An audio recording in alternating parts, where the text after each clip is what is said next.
जमिनमुनि इरानको क्षेप्यास्त्र सहर के कस्ता छन् इरानका हतियार।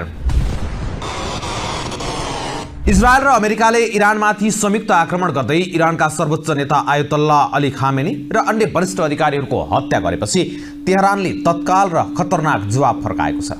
इरानको निशाना अब इजरायल मात्र होइन, खाडी राष्ट्रहरूमा रहेका अमेरिकी सैन्य आधारहरू पनि बनेका छन्। आज हामी मध्यपूर्वमा विकसित भइरहेको यो डरलाग्दो घटनाक्रमको गहिरो विश्लेषण गर्नेछौँ। के यो प्रतिशोधको चक्र केही दिनमै रोकिनेछ वा इरानले आफ्ना सहयोगी शक्तिहरू, अत्याधुनिक क्षेप्यास्त्रहरू र विश्वको ऊर्जा आपूर्ति गर्ने जलमार्गलाई हतियार बनाएर यसलाई एउटा लामो र भयानक युद्धमा परिणत गर्नेछ? आउनुहोस् तथ्य र तथ्याङ्कको आधारमा बुझौँ इरानको मास्टर प्लान। सबैभन्दा पहिलो प्रश्न, यो आक्रमण विगतका झडपहरू भन्दा कसरी फरक छ? हामीलाई याद छ सन् 2025 को जुनमा अमेरिका र इजरायलले इरानमाथि 12 दिने युद्ध चलाएका थिए, तर यसपटकको परिस्थिति बिल्कुल फरक छ। सर्वोच्च नेता खामेनीको हत्याले तेहरानको मनोविज्ञान नै बदलिदिएको छ। इरानको नजरमा यो अब सामान्य कूटनीतिक वा सैन्य झडप मात्र रहेन, यो इस्लामिक गणतन्त्रको अस्तित्व जोगाउने लडाईँ बनेको छ। इरानका राष्ट्रपति मसुद पेजेस्कियनले आइतबार स्पष्ट शब्दमा भनेका छन्, खामेनी र अन्य वरिष्ठ अधिकारीहरूको हत्याको बदला लिनु देशको कर्तव्य र वैध अधिकार पनि हो। तेहरानलाई राम्रोसँग थाहा छ, यदि उसले ढिलो गर्यो वा संयम अपनायो भने त्यसलाई कमजोरीको रूपमा लिइनेछ र अमेरिका इजरायलले थप आक्रमण गर्नेछन्। त्यसैले इरानले पर्ख र हेरको नीति छाडेर तत्काल प्रहारको बाटो रोजेको छ। इरानले बदला त लिने भन्यो, तर कसरी? यसको उत्तर हो इरानको विशाल क्षेप्यास्त्र भण्डार। तपाईलाई सुन्दा अचम्म लाग्न सक्छ, इरानसँग अत्याधुनिक लडाकु विमानहरू छैनन्, त्यसैले उसले आफ्नो सम्पूर्ण ध्यान क्षेप्यास्त्र निर्माणमा लगाएको छ। रक्षा विश्लेषकहरूका अनुसार मध्यपूर्वमा सबैभन्दा ठूलो र विविध क्षेप्यास्त्र शक्ति इरानसँगै छ। आउनुहोस् इरानको क्षेप्यास्त्र रेन्जलाई 3 भागमा बुझौँ। पहिलो, लामो दूरीका क्षेप्यास्त्र। यी क्षेप्यास्त्रहरू 2000 देखि 2500 किलोमिटरसम्म पुग्न सक्छन्। यसको मतलब इजरायल र पुरै खाडी क्षेत्रमा रहेका अमेरिकी आधारहरू यसको निशानामा छन्। तर यहाँ एउटा भ्रम चिर्न जरुरी छ। अमेरिकी राष्ट्रपति डोनाल्ड ट्रम्प र उनका समर्थकहरूले दाबी गरे जस्तो यी क्षेप्यास्त्रहरू अमेरिकाको मुख्य भूमिसम्म भने पुग्न सक्दैनन्। अर्को, मध्यम दूरीका क्षेप्यास्त्रहरू। 1500 देखि 2000 किलोमिटर दूरीका यी क्षेप्यास्त्रहरू इरानका लागि गेम चेन्जर हुन्। साब 3, इमाद र सेजिल जस्ता क्षेप्यास्त्रहरू यसमा पर्छन्। विशेष गरी सेजिल क्षेप्यास्त्र तरल इन्धनको साटो ठोस इन्धनबाट चल्छ। यसको अर्थ हो यसलाई प्रक्षेपण गर्न धेरै कम समय लाग्छ र दुश्मनले यसलाई रोक्ने समय नै पाउँदैनन्। यी हतियारले Qatar, Bahrain, Kuwait, Saudi Arabia र युएईमा रहेका अमेरिकी सुविधाहरूलाई सजिलै ध्वस्त पार्न सक्छन्। अब अर्को, छोटो दूरीका क्षेप्यास्त्र। 150 देखि 800 किलोमिटर दूरीका जोल्फगार र कयाम 1 जस्ता क्षेप्यास्त्रहरू तीव्र आक्रमणका लागि हुन्।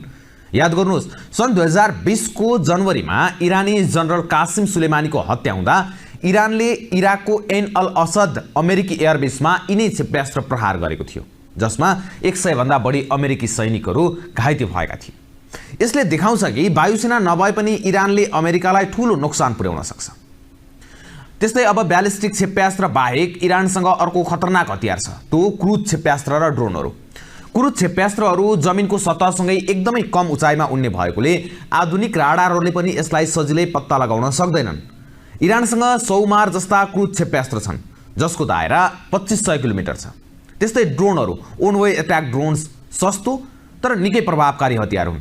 इरानले एकैपटक 100 ड्रोनहरू पठाएर दुश्मनको वायु रक्षा प्रणाली अर्थात् एयर डिफेन्स सिस्टमलाई व्यस्त पनि बनाउन सक्छन् र ध्वस्त पनि बनाउन सक्छन्, ह्याङ पनि गराउन सक्छन्, अनि त्यही मौकामा ठूला क्षेप्यास्त्रहरू प्रहार गर्ने गर्छन्। यो स्याचुरेसन स्ट्राटेजीले इजरायल र अमेरिकाको टाउको दुखाइ बढाएको छ। अब एउटा महत्त्वपूर्ण प्रश्न उठ्छ, यदि अमेरिका र इजरायलले इरानका सैन्य अड्डाहरूमा पहिलो प्रहार गरे भने इरानको क्षेप्यास्त्र शक्ति सिद्धिनेछ त? विश्लेषकहरू भन्छन् त्यसो हुनै छैन। इरानले दशकौंदेखि देशका विभिन्न भागमा जमिनमुनि क्षेप्यास्त्र सहरहरू निर्माण गरेको छ।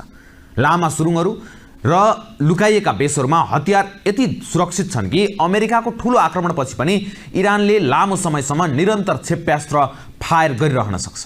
यसको अर्थ इजरायल र अमेरिकाले सोचे जस्तो यो युद्ध केही दिनमा सकिने छोटो अभियान हुने छैन, यो एउटा लामो र थकाउने युद्ध हुनेछ। इरानको शक्ति जमिनमा मात्र सीमित छैन, यसको सबैभन्दा ठूलो ट्रम्प कार्ड समुद्रमा छ। हर्मुजको जल सन्धि, स्ट्रेट अफ हर्मुज, यो त्यो साँघुरो जलमार्ग हो जहाँबाट विश्वको करिब 20% तेल र ग्यासको व्यापार हुन्छ। इरानले यहाँ कुनै ठुलो युद्ध नै नगरिकन विश्वको अर्थतन्त्रलाई घुँडा टेकाउन सक्छ। इरानको रिभोल्युसनरी गार्ड IRGC ले एन्टिसिप मिसाइल, जलविद्युतीय खानी र ड्रोनहरू प्रयोग गरेर व्यावसायिक पानी जहाजहरूलाई धम्की दिन सुरु गरिसकेको छ। हालै IRGC ले 3वटा अमेरिकी र बेलायती सम्बन्धित तेल ट्याङ्करहरूमाथि आक्रमण गरेको दाबी गरेको छ। यसको असर बजारमा परिसकेको छ। युद्धको जोखिम बढेसँगै पानी जहाजको बिमा रकम आकाशिएको छ। अवस्था यति गम्भीर छ कि डेनमार्कको विश्व प्रसिद्ध कन्टेनर ढुवानी कम्पनी मार्सकले आइतबारदेखि हर्मुज हुँदै जाने आफ्ना सबै पानी जहाजको आवागमन स्थगित गरेको छ। यदि इरानले यो जलमार्ग पूर्ण रूपमा बन्द गर्यो भने विश्वभर तेलको हाहाकार मच्चिनेछ र महँगीले सीमा नाग्नेछ। यो तनावलाई मध्यनजर गर्दै वाशिंटनले मध्यपूर्वमा आफ्ना नौसेना र वायुसेनाको तैनाथी हत्ते बढाएको छ। अधिकारीहरूका अनुसार यो वर्षौंपछिको सबैभन्दा ठूलो अमेरिकी सैन्य उपस्थिति हो। तर सैन्य विश्लेषकहरू औल्याउँछन् अमेरिकाले जति धेरै सेना बढाउँछ इरानका लागि उति नै धेरै निशानाहरू तयार हुन्छन्।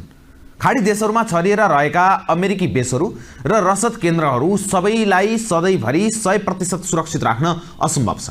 यदि इरानले कुनै एक अमेरिकी बेसको सुरक्षा प्रणाली तोडेर ठूलो मानवीय क्षति पुर्यायो भने यसले वाशिंटनको राजनीतिमै भुइँचालो ल्याउनेछ। अन्त्यमा तेहरानको सन्देश एकदमै स्पष्ट छ। अब सीमित युद्धको कुनै गुन्जाइस छैन। इरानी भूमिमा भएको आक्रमण र सर्वोच्च नेताको हत्यालाई इरानले रेड लाइनको क्रस भएको मानेको छ। इरान एक्लै मात्र लडिरहेको छैन। लेबनानको हिजबुल्लाह र यमनका हुती विद्रोहीहरू जस्ता इरान समर्थित प्रोक्सी समूहहरूले खामेनीको हत्याको कडा निन्दा गर्दै तेहरानसँग काँधमा काँध मिलाउने सङ्केत दिएका छन्। यसको अर्थ हो इजरायलले अब चारैतिरबाट अर्थात् इरान, लेबनान, यमन र इराकबाट एकैसाथ क्षेप्यास्त्र र ड्रोन आक्रमणको सामना गर्नुपर्ने हुन सक्छ। विश्व बजार त्रसित छ। क्षेत्रीय राजधानीहरू उच्च सतर्कतामा छन् र कूटनीतिको ढोका बन्द हुँदै गएको जस्तो देखिन्छ। यो सङ्घर्षले मध्यपूर्वको नक्सा मात्र होइन विश्व अर्थतन्त्रको दिशा पनि तय गर्नेछ। तपाईँलाई के लाग्छ कि अमेरिका र इजरायलले इरानको यो प्रतिरोधात्मक क्षमतालाई कमजोर बनाउन सक्लान् वा इरानले सुरु गरेको यो बदलावको अभियानले विश्वलाई तेस्रो विश्वयुद्धतर्फ धकेल्ला?